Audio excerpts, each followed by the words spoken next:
professional speech coach. And simply, a professional speech coach is someone who gets paid to help you build, develop, and grow your speech skills from wherever you are to wherever you want it to be.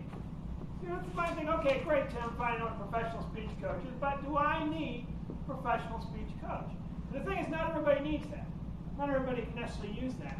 If you're simply in speaking for fun, you don't need a speech coach. If you're in it for a social situation, you just want to kind of connect with other people, talk with other people, and kind of have a share the Toastmasters thing. A lot of Toastmasters clubs work that way. They're social clubs, basically. You don't need a speech coach for that. If you're a do-it-yourselfer and you like to do everything by yourself and just kind of work it out yourself, then you don't need a speech coach. But if you're in business where you actually have to persuade people about what they're doing and making certain that they do what they need to do, if you have a workshop you're going to try to present, you're trying to figure the best way to present it, if you've got a situation where you give keynotes, you're a professional speaker, then at some time in your career you will need to have a professional speech coach.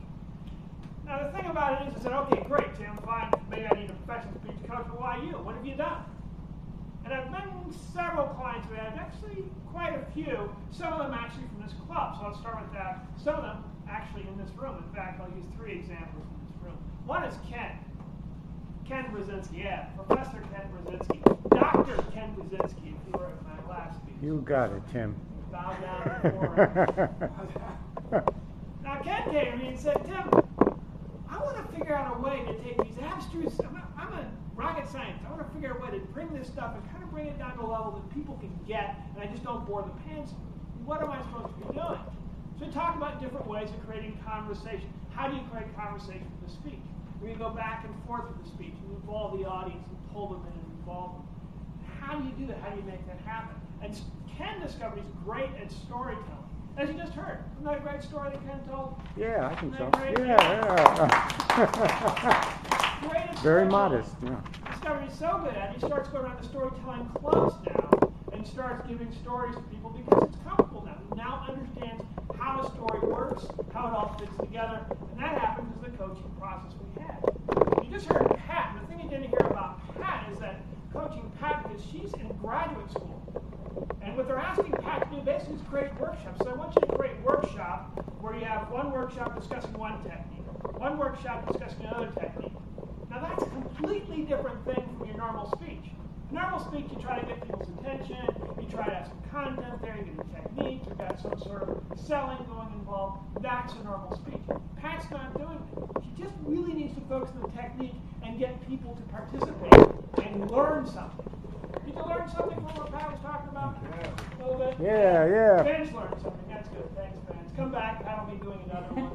Another learning opportunity there. Exactly. So that's a whole different thing. It's where you have the technique and then the application of that technique. So that's what Pat's been doing. Now, Vance, speaking of Vance wants to become a keynote. Wants to go out and give keynotes. If you don't know what a keynote is, keynote is simply where you give a talk about 40, 45 minutes, and usually on a large stage involving a lot of people. And at the end of that, people are expected to understand something, to learn something, to really have some stuff they can take home and use with keynoting. Can be very profitable. Or you can just say, I've got something I really want to get out there and keynote on. Now for Vance, the challenge is that keynoting is a very specific process you have to go through. Very specific steps, and you have to learn the steps. There's an introduction part, a module part, but a step through that is going to take a little bit of work. Which brings me to, okay, Tim, great, I understand all this stuff works, but what do you really need to do to make this coaching happen? Well, I spend all this money, I coach with you, how do I know someone's going to come out the other end? Well, here's the thing. It goes back to what world champion speaker Darren LaCroix talked about. There's 2 types of people in the world, 2 types of speakers in the world.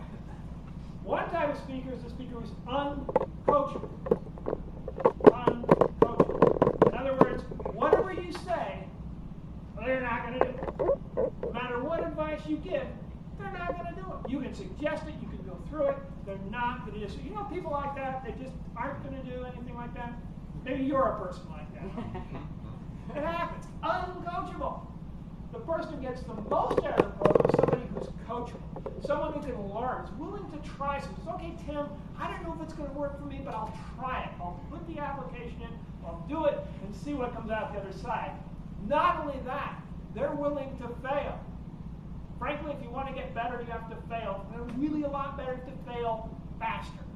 Get up here more often, do more speeches. David knows what I'm talking about. Just do them and do them, get ripped apart. Do another one, get ripped apart.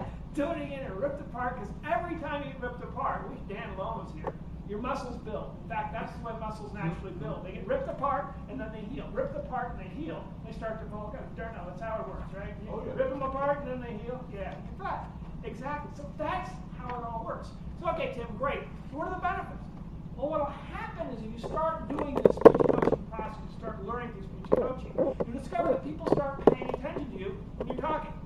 Have you ever had people when you're talking that kind of wander, their attention going all over the room, you have business meetings like that, people say, where's the exits, checking all the time. And when you're speaking, you hate that feeling. That won't happen anymore. You discover that very quickly you can create speeches. As you know, in business, speeches come up at last moment. Everybody had a last moment speech where it just kind of came up out of the blue? God knows what I'm talking about. And I've seen this happen a lot of the times with people I support. So you can start quickly doing those speeches done. You'll learn a process for going through your speeches and making them happen. You'll learn how to make them quickly, effectively, efficiently, very little notice at all. And your life will be a lot more comfortable, relaxed, because, I don't know about you, but people think that speaking is a huge pressure. In fact, there's that old joke, I'd rather not be in the coffin giving the eulogy. I'm not going to bore you with that joke, but you heard that to death, right? That's the joke. Never tell the joke about the coffin when you're talking about speaking. Everybody's heard it. But that's the thing, is it takes so much pressure so your life opens up and you actually can enjoy having a conversation with your audience.